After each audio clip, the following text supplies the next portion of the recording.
a draft at this point. There's still a lengthy process that will play out over the next 9 to 12 months at the regional level to finalize that number or that methodology, and then hopefully by next summer 2021 we will we'll get our final draft number. But the current number, as Randy said, represents about, would result in about 16% growth for Alameda. In terms of rough numbers, it's about 4,900 units to be over an 8-year period.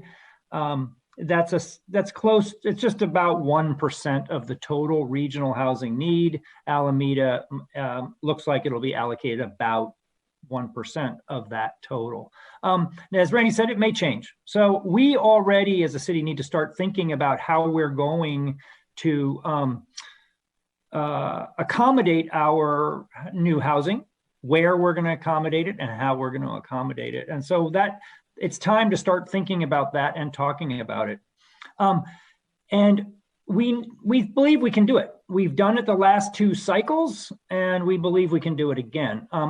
But it will require that we get creative, and we're going to, as we did in the last 2 cycles, we believe at the staff level that we're going to need to adopt general plan and zoning amendments that are in direct conflict with City Charter Article 26.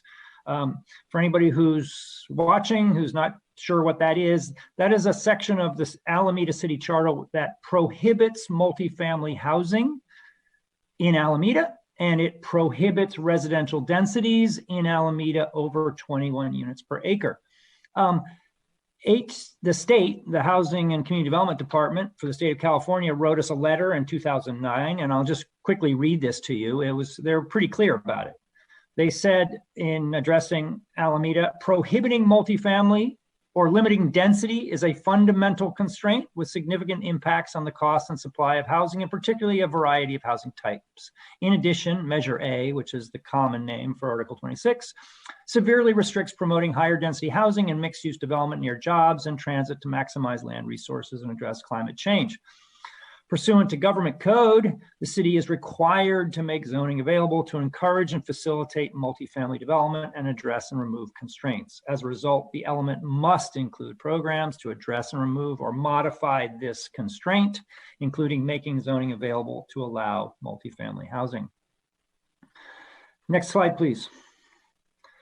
So over the course of the next 18 months, what the job that we will have to accomplish is to figure out where we can put housing. The first step in that process will be to identify, well, what sites do we already have zoned for housing that will be available to build housing over the next, for the period 2023 to 2030.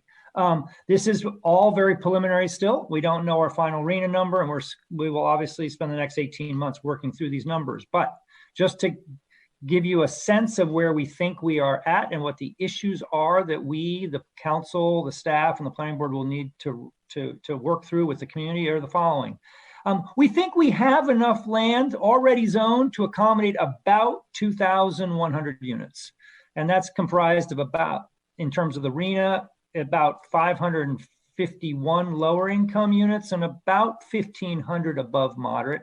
Those units, as you can see in the table, are generally located at Alameda Point, where we think we have a capacity for about 1,000 more units. At North Housing, where we've already approved a project of about 500 units, which is 50% affordable. So we split that between the 2 income categories. And then we're making some assumptions here, which we'll have to confirm over the next 18 months with the state of California. We think we should be able to count the Boatworks project because of recent actions by this city council to make that project feasible and resolve long-standing problems with the Boatworks project. The reason why I say it's still going to be a discussion with HCD is This site's been on our housing element for 2 cycles now, and it hasn't been developed. So the first question is it really available? And we're going to make the case that it is now with these changes that the city council made. There may also still be some building permits left still to issue by 2023 at Alameda Marina and some at Alameda Landing. So this table just estimates maybe 100 at each of those projects. And then due to some really good changes the council made to the second unit ordinance a few years back, we're doing about 25 to 30 second units annually here in Alameda. So we will, if you multiply that over 8 years, we anticipate another 200. So that's how we get to this 500 approximately affordable units and 1,500 above moderate units. What this table shows, though, is if our allocation remains relatively constant to this initial projection, and as Randy said, it could very well could change. So these are just estimates at this point. But if it does end up being around 4,800, you can see on this table that we will be short on our lower income categories by about 2,300 units. And we're going to be short on the above moderate by about 500. So approximately 2,800 units we're short. So what this means for us is we're going to have to find land suitable and available for about 2,800. Obviously, if our number goes down, then it'll be a little bit less. If it goes up, it'll be a little bit more. Next slide, please.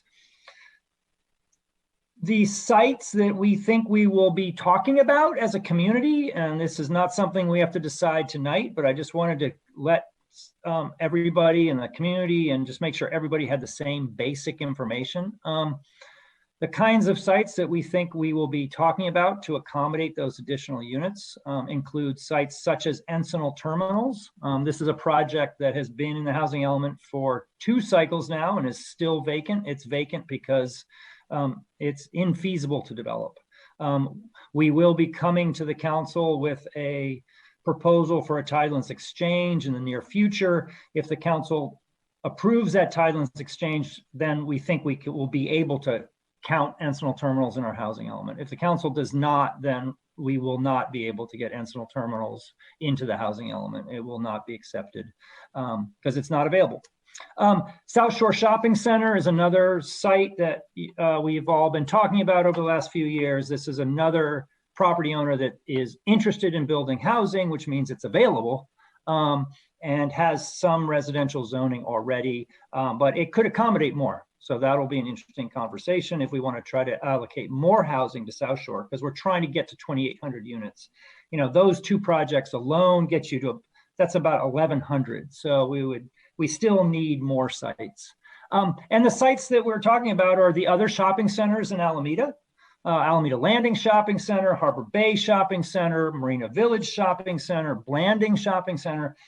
As you see on the table, availability unknown. That's because we haven't talked to the property owners. For the state, we need to show that the zoning, we're putting the zoning in place, but we also have to show, if we're talking about shopping centers and sites with active commercial uses, that they're actually available for housing. And this is done, at least it has been done the last few rounds, and we've been successful when we provide evidence from the property owner, essentially to the state, saying from the property owner, hey, I'm willing and interested in building housing on my site. And if the city rezones me and puts me in the housing element, I will be building housing. So, but we have not reached out to any of these other shopping centers to inquire yet.